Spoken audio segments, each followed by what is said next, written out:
Hello, good afternoon, and welcome to The Law. This is your Legal Lights. It is your Help Law. It's your weekly legal clinic. And once again, we want to give you platinum legal education, teasing you on aspects of this very fresh book. This book will be launched on Tuesday. It's contemporary and evolving issues in civil procedure and litigation. And this is what the Chief Justice has to say about it. She says, quote, "This book is a gift that will keep giving every day to judges, legal practitioners, academics, and law students.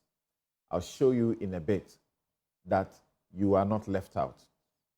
And she says, "I will keep it very close as a handbook for case management, and I recommend it for that purpose." Her Ladyship Gertrude Arabai Sabasaki Tokono, Chief Justice of the Republic of Ghana. Many of the legal principles that were taught in law school in the 20th century have undergone drastic changes, and there is a need for the reader to earnestly keep updating himself or herself in order to remain relevant as an effective 21st century judge or lawyer. And I add, you, non-lawyer, who needs to know the law. This is what we are dealing with, portions of which you are going to enjoy shortly. My guest is His Lordship Alexander Osei Tutu. We'll be right back.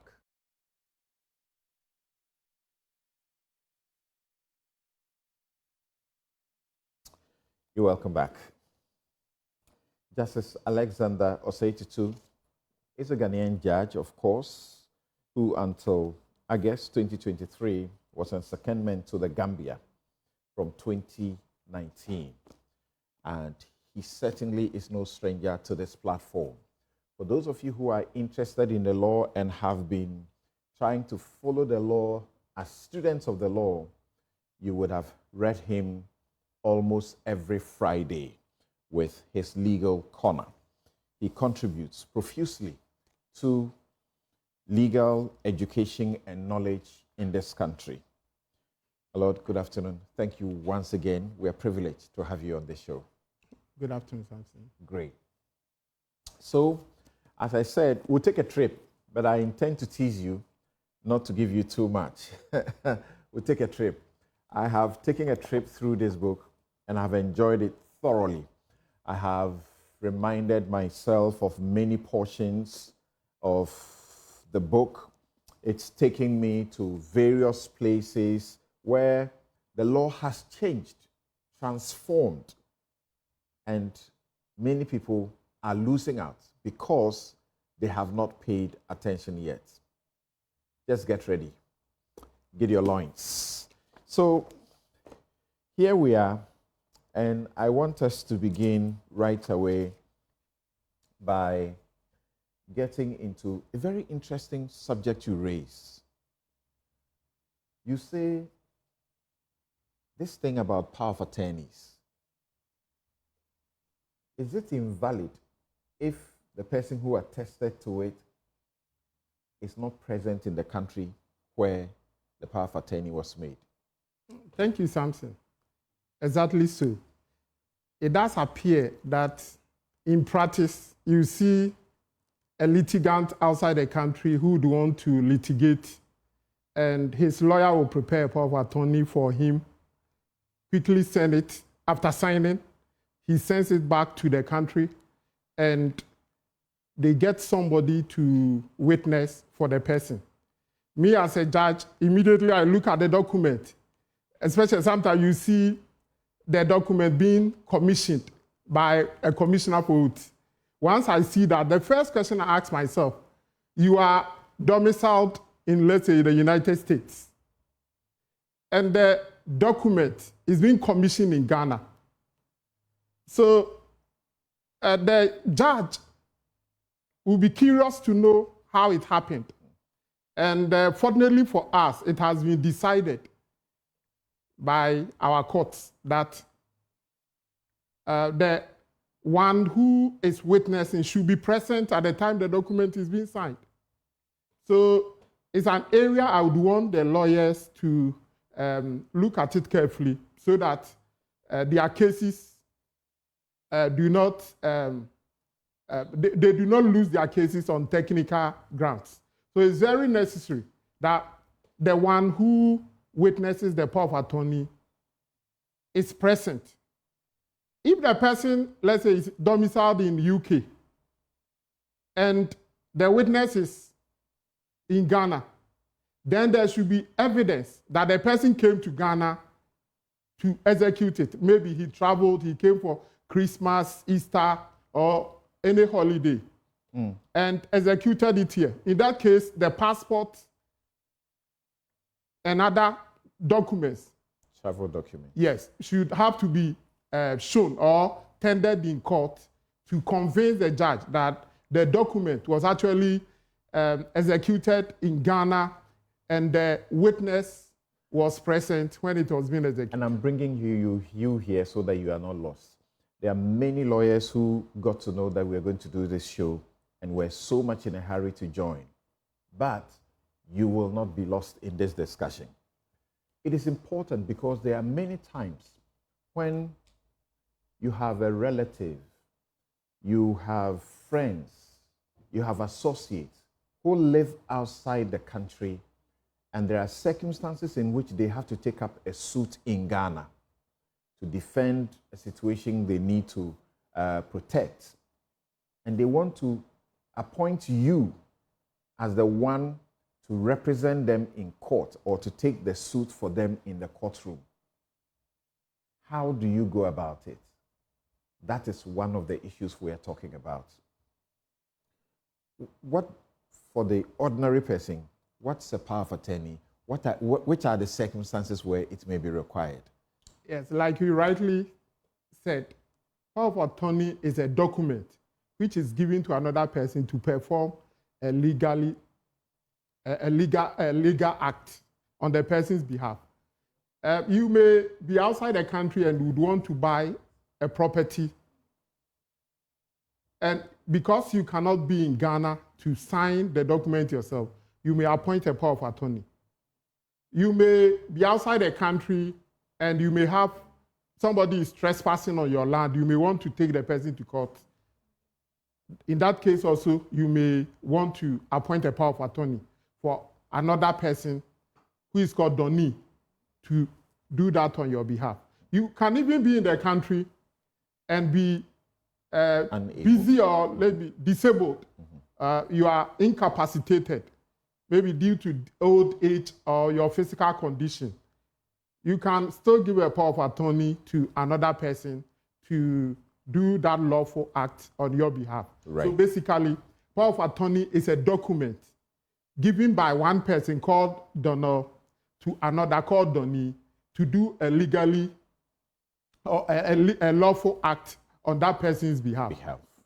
And some of these can include transactions. Maybe I even want to sell my property, but I don't have, the person is too old, doesn't have the, like you said, capacity, the mind to be able to exercise to do some of these things. So you give the power of attorney to somebody to do all of these things for you. Exactly so.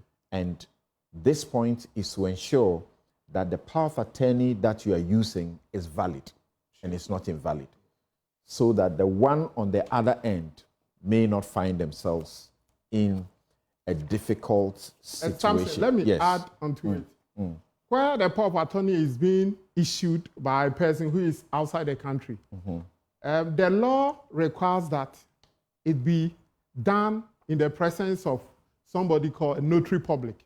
Okay. If you are using the power of attorney in the country, then a commissioner for oaths can do it for you or can commission it for you. But where that power of attorney is intended to be used in another country, then it must obviously be done in the presence of a notary public.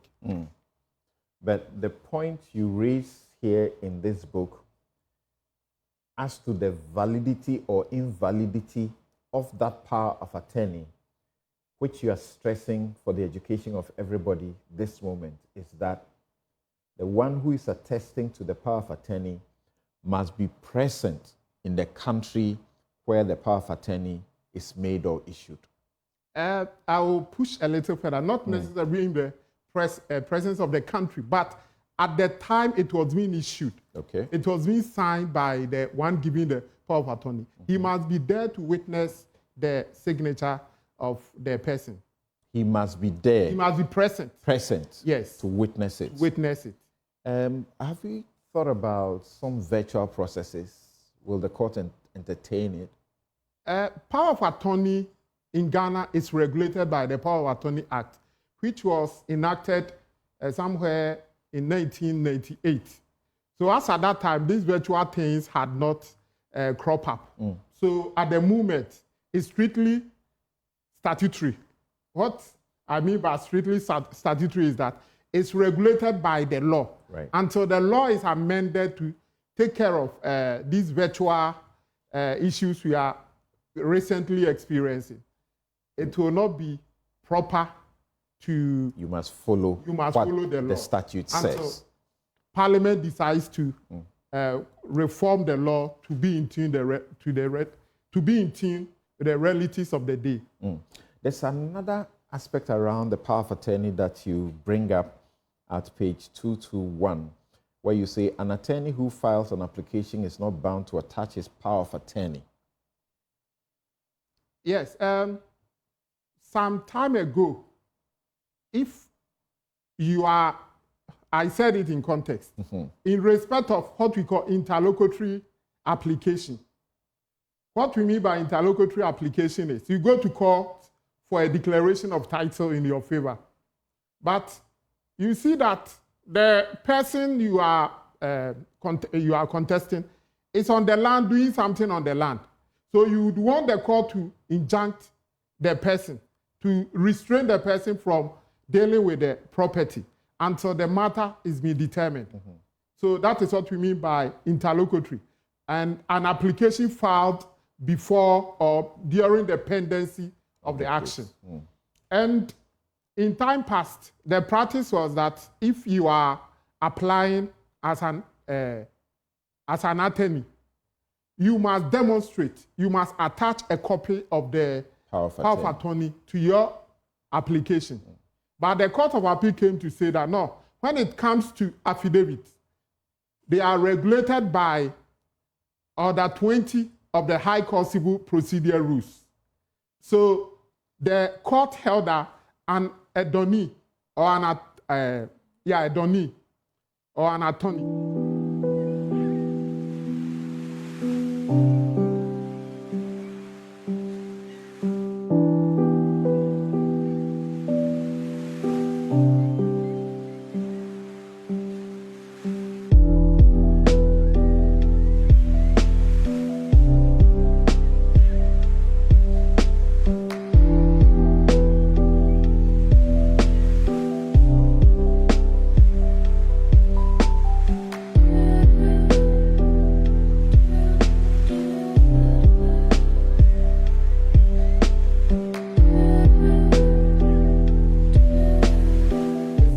in the substantive matter, you have to attach or tender the power of attorney. So a distinction has to be drawn between applying in the course of the proceedings and proving your case in the actual trial.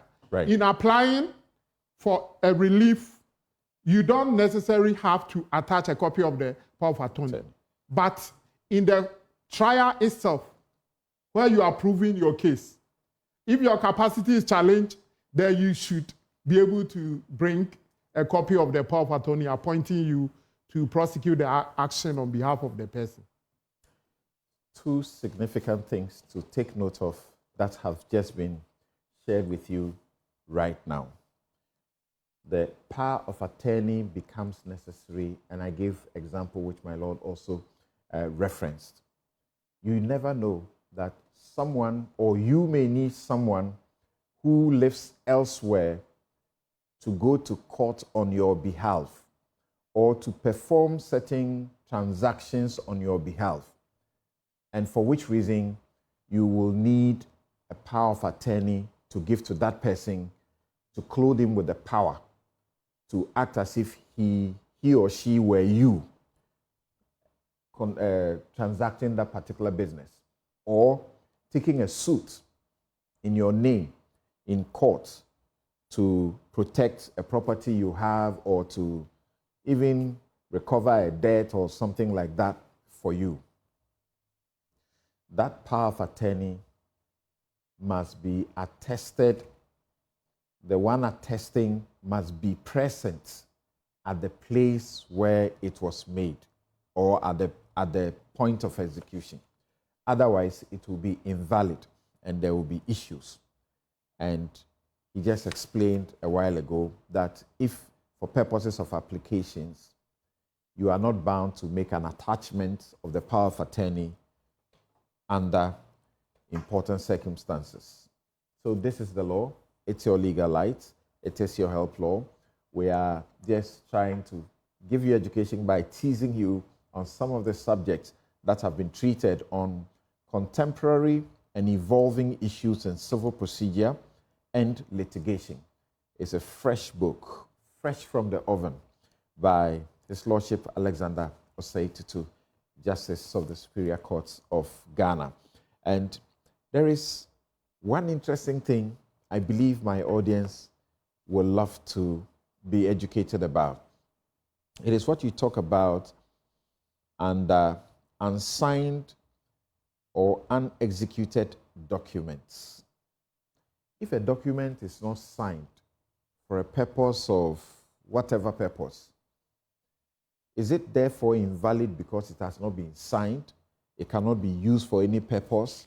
And if you find yourself in a court situation and you want to use that to defend yourself or to prove your case, because that document has not been signed, where do you find yourself? We are trying to enter into a contract. We are in a hurry.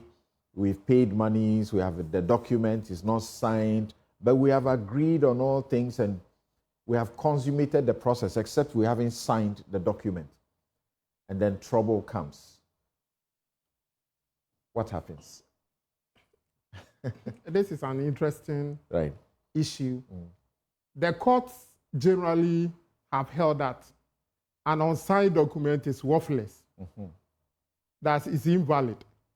So, like you said, if you are entering into any transaction, ensure that the document is signed by the relevant person. For example, in Ghana, when it comes to land, the law says that when you are authorizing another person to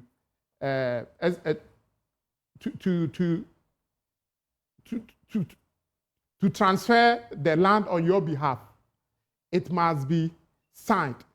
It must be signed. So it will be dangerous to have a document which you are relying on that has not been signed by the one you are intending to use the document against. And in 2017, you wrote an article on substantial justice and technicalities, and you relied on the authorities at the time, including Amidu No. 3 versus Attorney General, Waterville and Woyomi No. 2, and Provincial versus Zuenis. And you stressed the point that they sought to stress in these cases, that an unsigned document or process was worthless. And you came to the same conclusion, that unsigned document has no legal effect. But you are now referring to another level of a plethora of decisions to tell us a different story. What is the evolution? Take us there. You know, the law is not static. The law may be this yesterday, but today there may be changes. And what guides the court is what we call substantial justice. So the court will see that, oh, this is strictly the law, but in the circumstance where the other person has maybe conceded that let's say he actually took money from you. In a scenario like that, the court may not apply the law rigidly and hold that even if the document is not signed, it will still rely on it. But this is dangerous because it's exceptional circumstances. You may not be lucky to meet a judge who may want to relax the law and rely on this substantial justice in your favor. That's why it is in your own interest to ensure that if you are entering into any transaction, ensure that the document is not just signed, but also dated. Not just signed, but also dated. And you spoke about these cases. The Supreme Court has come out clearly in the cases of Opong Banahene versus Shell Ghana Limited and John Temote Afua and Charles Opata versus General Development Company Limited to say that an unexecuted document, just to say an unsigned document, is not always invalid. Its validity would depend on the circumstances of the case. And that's what he just explained. It may not have been signed, but there will be circumstances in which the court will hold that that unsigned document is still valid. But the advice you are getting today is that make sure it is signed and make sure that it is also properly dated. Once again, just teasing you on interesting aspects of this book, Contemporary and Evolving Issues in Civil Procedure and Litigation by His Lordship Alexander Osei Tutu, and a number of reviews about it. One of the justices of this country, very well reputed, wrote this. His Lordship Eric Cheba, for Justice of the Court of Appeal, he said, contemporary and evolving issues in civil procedure and litigation is a giant leap in our legal constellation that will be relevant beyond the next century. That's deep. That's deep. Right. Okay, so now let's look at this question of coverture. Terminology, but you will just find out that it means not much. What is coverture, and what do we need to pay attention to in that area as far as the evolvement of the law is concerned? Yeah. Samson, thank you. Coverture is an interesting legal concept. Coverture was derived from the French word couverture, which means to cover. And as old as the 11th century, women, when I talk about women in this context, I'm talking about wives, married women, were disabled from performing lawful acts. So if you marry as a woman, the husband's identity covers you. So at the end of the day, you cannot enter into a contract. You cannot make a will. If you have property, you cannot make a will to transfer it. Simply because you are married. And if you want to do any lawful act, like you want to enter into any contract, you need the name of your husband. So you come under your husband. So that's why coverture could cover. So it's your husband who identity covers you. Yes. And that it was an English custom. And it continued for many centuries until somewhere in the 16th century when they used Christian ideologies to support it. That the Bible says that women should submit to their husbands. Now, towards the 19th century, legislations were passed to help or to empower women to do some of the things they could not do. Like the Women's Property Act in England, we have one which was passed in 1892, which allowed women to hold property in their own name. Even in the US, as at 1930, women could not hold passports. If you are traveling with your husband, what you do is the husband will have his passport and it will be and one other. There were many things the law did not allow women to do. But fortunately for us, now all the disabilities, all the things women could not do, now they are able to do. So one may ask, why do women continue to have their name, adopt the names of the husband? Before you get there, my lord, because of what you just said, reminded me of the Land Act. Okay. 2020. Yeah. So before 2020, a woman in some parts of the north could not hold land by herself. She couldn't engage in transaction in land and have title to land. It was in 2020 that Ghana passed the Land Act that forbade that practice, prohibited that practice. So women are also able to hold land on their own legally. So it's not too far-fetched. I just wanted to bring that to your attention. Yeah. Right. So for many years, women have been subdued. And people don't know when they use Mrs. Yes. When you married, you were given your own name. Right. But the marriage, if you marry under the ordinance, it's presumed that no, you must change your name and adopt the name of your husband. The question I ask is, now, if you adopt your husband's name, what is the relevance? You must have your own identity. Because those days when women were adopting their husband's name, it was for a purpose. Because the law did not allow them to do certain things. They needed the husband's name to be able to do certain things. But now all the disabilities, like I did indicate, women are able to do it.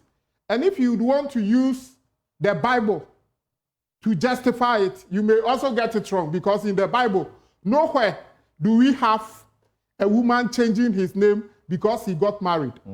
Eve was never called Adam Eve. Jesus' mother was not called Mrs. Joseph or Mary Joseph. The same applies to all in the Bible, from Genesis to Revelation. And even in the first century, or after the death of Christ, the early believers did not adopt that practice. Like I said, it was an English custom which was intended to demean women. But now, its significance has been lost. So we need to reconsider our adoption of the Mrs. and the use of the husband's name. Even in Islam, it is not permitted for a person to change his name to adopt his husband's name. Muhammad never asked any of his wives to change their names to adopt his name. So it is not biblical, it is not Islamic, and legally too, it has lost its relevance. As we speak, there is someone in an African country, a very powerful person, whose ex-wife, he is insisting, should stop using his name, his surname, because they got married and they got divorced, and the woman is still using his surname. And he is insisting that he should stop using she should stop using his name. Yes, under the law, nobody has a right to a name. So when the woman married, she adopted the husband's name. That's right. And the marriage is dissolved. Right. The man has no right to tell the woman to change to her previous name. To her previous name. No, the law does not permit that. And there was one interesting case where in England, a lady married a royal, and that changed her status. Like Ghana, you say, because the woman is married to a chief or a king. Right. The woman becomes Nanaire.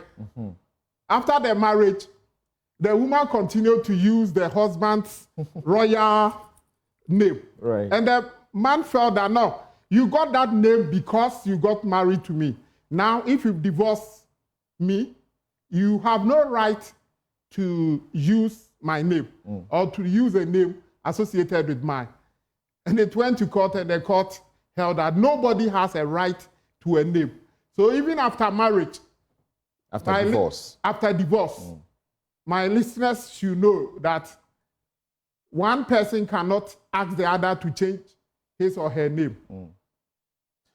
Interesting there, and you're here on The Law. It's your legal light. It is your health law. We will open the phone lines shortly for just a brief period for you. We are just trying to tease you, like I keep saying, just teasing you on this book. Very fresh from the oven. This is contemporary and evolving issues in civil procedure and litigation. And it is by His Lordship Alexander Osei Tutu, who we are privileged to have here, as we did the last time when he shared a lot with us on the question of land law. On the back of the book he has written on land law, and so quickly he's written another one. I was referring to something, and I will just read just a little portion of this story for you. Ex-husband to Nigeria's former minister, drop my name. That was her demand.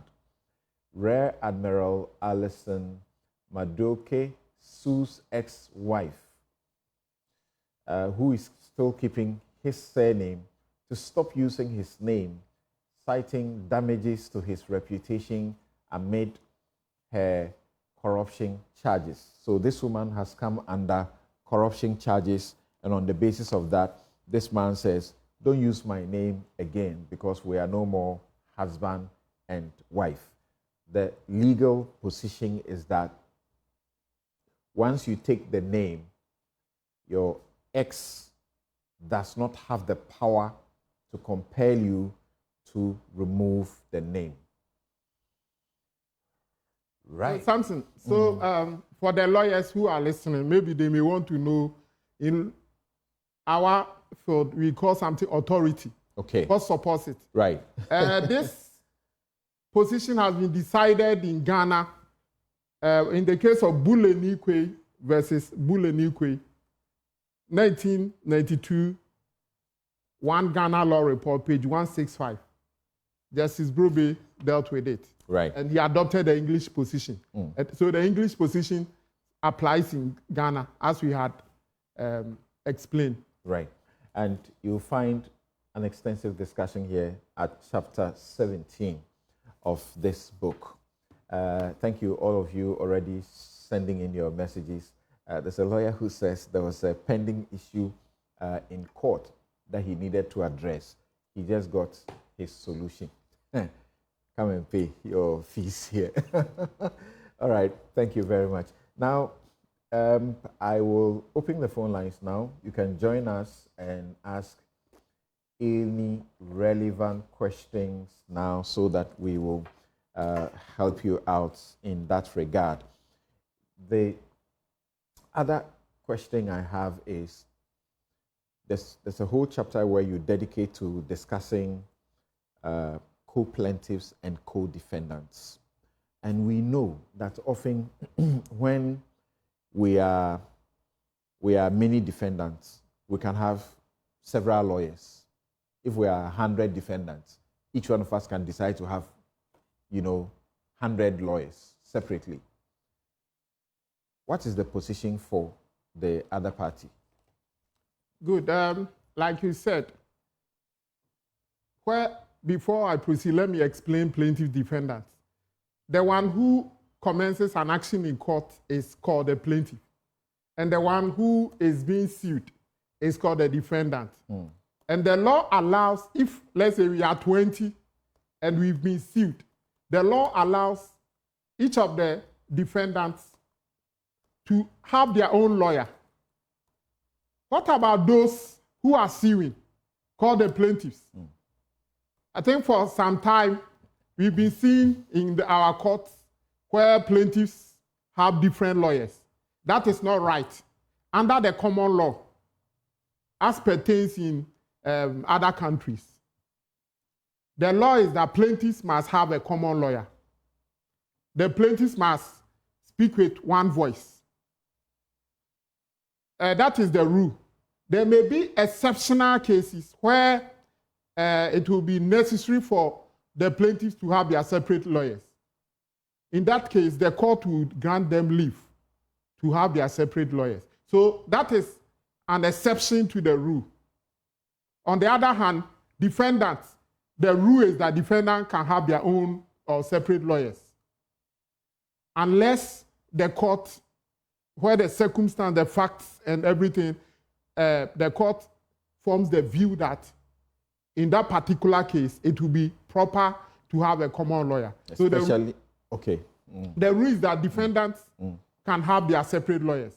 On the other hand, plaintiffs are to have a common lawyer. They are not supposed to have their separate lawyers, unless the court also finds that the circumstances warrant for them to prosecute the matter individually or with their separate lawyers.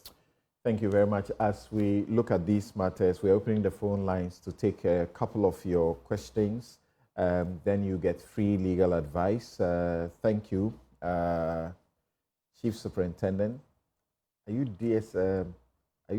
Chief Superintendent still, or now you have moved on to beyond that? I will let you know where you can find the book later. It will be launched on Tuesday, and you are happy that he's providing invaluable information. Thank you also for joining us. Dorsey, is that your name? You're calling us from Dansuman. What will be your question to my lord? Yeah, my question is, if you are married to ordinance and through the marriage process, the woman hasn't changed her name, and during the divorce petition, immediately during the divorce petition, she has saying, like, she hasn't done gazette. Is she entitled for your name to your name after the divorce if there is no gazetted document? You are married during the ordinance time, and during the marriage, not be your name. She has using her for all documents, all her. After marriage, after divorce, she started using your name. You were breaking a bit, Dorsey, hold on. You were breaking a bit there, but are you saying that you are married through ordinance, yes, but the wife has not taken up the surname of the man? Yes. But there's been divorce, and after the divorce, rather, the wife wants to take the surname of the husband that she has divorced? Yes. That sounds interesting. So are you saying, is there any inhibition? Can the husband stop the ex-husband stop the ex-wife from taking the name? I want to find out. Okay, yes. All right, thanks for your questioning. Yeah, thank you. I would want to refer to a case called Dubule versus Dubule. Dubule versus Dubule. This is what the Privy Council said. We do not recognize the absolute right of a person to a particular name to the extent of entitling him to prevent the assumption of that name by a stranger. So the law says that nobody can say, as for this particular name, it is mine, unless there's a statute backing it, that this name should not be used. Otherwise, nobody has. So that name you adopted or your family adopted it. It doesn't matter the stage at which the person wants to use that name. It is not your property.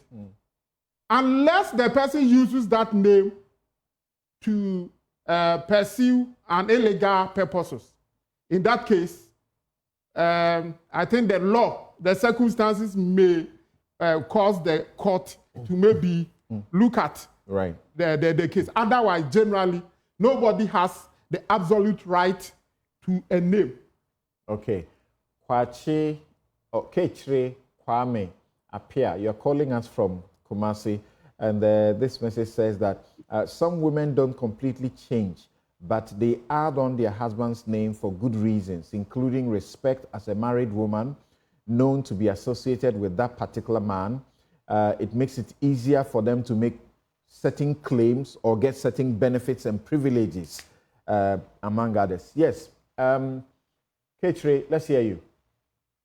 Very well. I have a very simple question.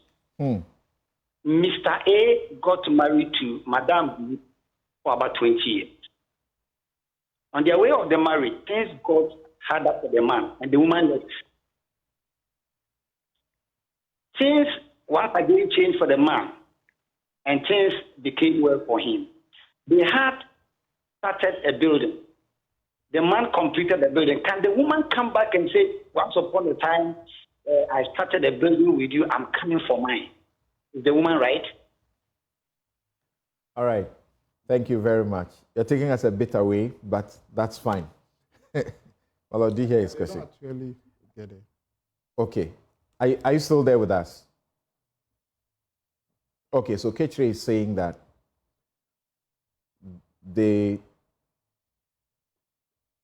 Ketre, call back. I don't want to make a rendition of what you said. Call back. We have a bit of time to hear you, to repeat what you said. There's a portion of it I just realized myself that I didn't pay particular attention. So call back and let's see what help we can give you in that direction. We're here teasing out just a few portions of this book, Contemporary and Evolving Issues in Civil Procedure and Litigation. It's by His Lordship Alexander Osei Tutu, who is a Ghanaian judge and has been a judge also in the Gambia. Actually, was doing both at the same time. And then let's go to King. King, you are calling from Akosobo. Let's hear your question. Okay, thank you very much. God bless the two of you about the great work you are doing. I want to ask my Lord, the Justice. In fact, I was born and I've been given my grandma's name. And later on, I haven't taken my father's name. And later on, it was like confusion between my grandfather and my grandmother. And then they changed my name to my grandfather's name again. So now I grow. I decided to take my father's name. And it is not easy for me. Do you think that changing name like 3 times or 4 times can be affidavit in court to help us? Hello, did you hear him? It has to do with changing of name several times. That's the import of it. Yes. Like I was using my grandmother's side name, and then later on they changed to my grandfather's side name, and then later on I have to change to my father's name, and then it was a very whole of a big confusion. So affidavit. All this time you are doing this on your own. Affidavit. Yeah. All this time you are doing this on your own, right? Yes. Okay. Right, my lord. You said you prepared affidavit. Affidavit is used in respect of a case which is in court. But changing of name in the first place will not require affidavit. You will need a statutory declaration. And beyond that, you have to ensure that that statutory declaration is gazetted in the records of the state. So that's why I'm advising that the change of name, when you were born, you were given a name, either a family name, and I would encourage that we stick to that name. The law allows you to change it. The law allows you, but you go through processes and it comes with its own confusion and issues. So if you did prepare affidavit, I would advise that you engage a lawyer to have another look at it, because we don't use affidavit to change a name. Right. We use a similar document called statutory declaration to be able to change your name. And you cause that document to be gazetted in the records of the state. You need a notary public to help you to get that document completed. And once it is done, you will take it, as he said, you need it to be gazetted. You take it to the assembly press. They have a very nice process there. You pay a small fee. They take it, they get the gazetting done. They will call you to return to them on a certain date. I think they have an express fee and they have an ordinary fee. And then once you go back there, they'll give you about 3 or 4 copies of it, the Gazette notification. So you decide what you do with all those copies. You don't change a name with affidavit. You hear too many people speaking about, I want to change my name, I've been told I need an affidavit. The judge has told you the right thing to do is statutory declaration and not an affidavit. Ketre, we are waiting for you to come back with your questioning so you will get an answer. Thank you very much. Elizabeth, you're calling us from, Elizabeth Nyako, you're calling from Kumasi. Let's hear you. My latest submission is that first thank His Lordship for enlightening us. Now, some women nowadays answer themselves by adding their husband's name. It's declared as that it's not necessary that you have to add a husband's name to an. Okay. So for those who have been adding their husband's name, Mrs. So it's not all that necessary. Is that what His Justice wanted to know? Okay, that's not what he's saying. It is you who will make that decision whether it is necessary or it is not necessary. My Lord, what do you have to say? Yes, I did not come to condemn it, but we have that notion that if you marry and you do not attach your name or you do not adopt your husband's name, your marriage is inferior. And I came to explain that the attachment or adoption of the husband's name, as it stands now, has no legal value. It was for a purpose, but it's a matter of choice. You will say, oh, I still want to. Fine, nothing prevents you from adopting your husband's name. But as we speak now, that culture has lost its relevance. So even if you adopt your husband's name, it served no useful purpose because it was for a reason why women adopted their husband's name. Remember when he was explaining coverture? It was the era when a woman practically did not have a name and had to hide under the man for almost everything that she needed. That is a wife. A wife was not a full juridical being in the eyes of the common law, and she possessed only a limited set of legal rights. This is what is meant by coverture. Who is back? Victor, you are calling from Akosobo. Yes, what's your question? My problem is our grandfather left a property for us before he died. And before he died, he left as a lawyer, as a trustee, saying that if he's not anymore, he should share the property according to the family.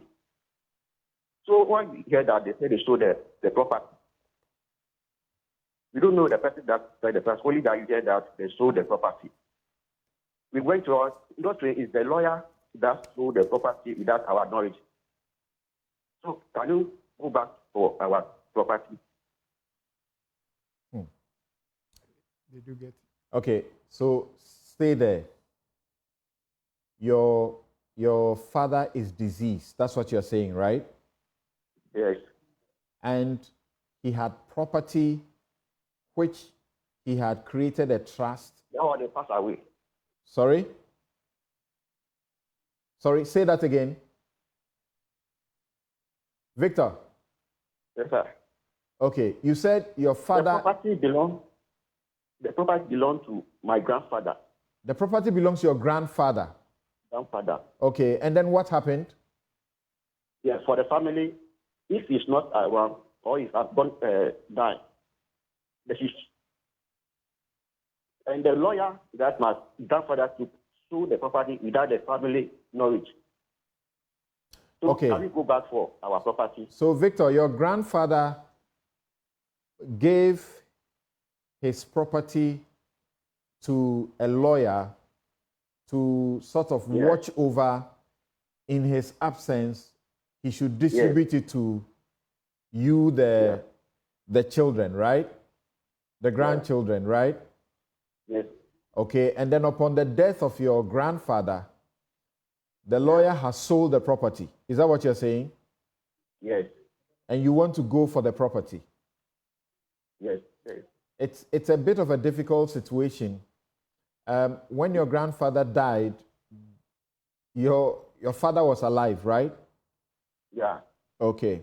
There were processes that your father was supposed to take to be able to have a sort of administrative sort of ownership of the property somewhat. Do you know what your father did in the absence of your grandfather? Yes, my grandfather did a will before he passed away. He gave a will. Yes. Okay. So if he gave a will, then he didn't quite give it to the lawyer to distribute. The will is what will tell who should get what from the estate, as in the property, correct? All right. Okay, thank you. You can hang up. I don't know if you have anything to say to him. I find it difficult to appreciate or understand how a lawyer who executed a will for the late grandfather could possess it or could own it. The will had names, like you said, beneficiaries. Right. So if the lawyer, I find it difficult. Right. And like you said, there's a procedure. Probate has to be applied, vesting assent. We need, I think there are more to it than we know. That's right. Sorry, we're unable to pick any more calls. But okay, Osei Japan, we'll take you finally. So, Victor, the thing you do is that see a lawyer, explain your situation properly to the lawyer, and they will assist you. If you don't have a lawyer and you completely don't have any, resources to hire a lawyer, ask around for the legal aid, office where you are, or go to the court building where you are and ask to speak to the registrar of the district court wherever you are and tell them your situation. They will have some assistance for you because there are a number of processes that have to be gone through, and your story doesn't appear to help us to be able to give you advice. What I will add is that he should act swiftly because under the law, in respect of immovable properties or land, you have 12 years. So if the lawyer enjoys the property for some time, over 12 years, it may be too late for you to go to court to ask for any remedy. All right. Osei Japan, let's hear you. You're calling from Tema. Samson, my problem is that there is this local bylaws made by chiefs, especially levying the people, that we want to do that, we want to do this, and then they bring a levy. I want to find out if those levies are supposed to be backed by legislation, or it can just be charged where sometimes if you are not able to pay, some of them, they'll come to your funeral and then confiscate whatever donations you get at your funeral. I want to know that if it is legal in the remit of chiefs and then kinsmen to be imposing such levies on their citizenry. Thank you. Right. But you cannot point to a specific bylaw. You use the word bylaw. Right. Yeah, if it's a bylaw, it's legal. Because under our laws, Article 11 of the Constitution, laws are not only made by Parliament. We have other delegated bodies who are able to make laws, and they have the same force of law. Including the district including assembly. the district assemblies. But because he mentioned chiefs, I suppose it's just a directive or... Yes, if it is coming from the chief, then there may be question mark. If it's coming from the chief, then it will not be a bylaw. Right. If it's coming from the chief and the assembly has adopted it, it gets the force of law. It acquires the same power as a law made by the assembly. Right. But if it has not become a bylaw and it's only made by the chief, then question marks may or can be raised in respect of that levy. So justifiably, chiefs are development agents. They actually lead some of those processes. You may want to submit to a chief suggesting or setting up a committee that suggests that you need to make certain contributions for the development of your area, and you may not need exactly a law to back that. But if you have questions about that, you should go and find out. If you have issues about it, you can raise them as well.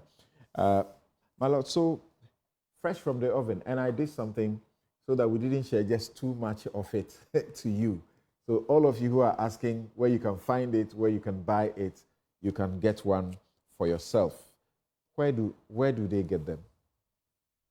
After the launch, we have storekeepers, those who sell the legal books. Right. If you go to any legal point, All right. you can get any bookstore that sells legal text. Yes. You will find it after Tuesday. Yes. When it will be launched at the court complex. Court complex. At 2:30. 2:30 p.m. Is everybody invited? Yes. All right. So you're all invited to the launch of Justice Alex Osei Tutu's book, Contemporary and Evolving Issues in Civil Procedure and Litigation. Thank you very much once again for making time to be with us. Thank you, Samson. This is the law. It's your legal light. It is your help law. Have a good afternoon.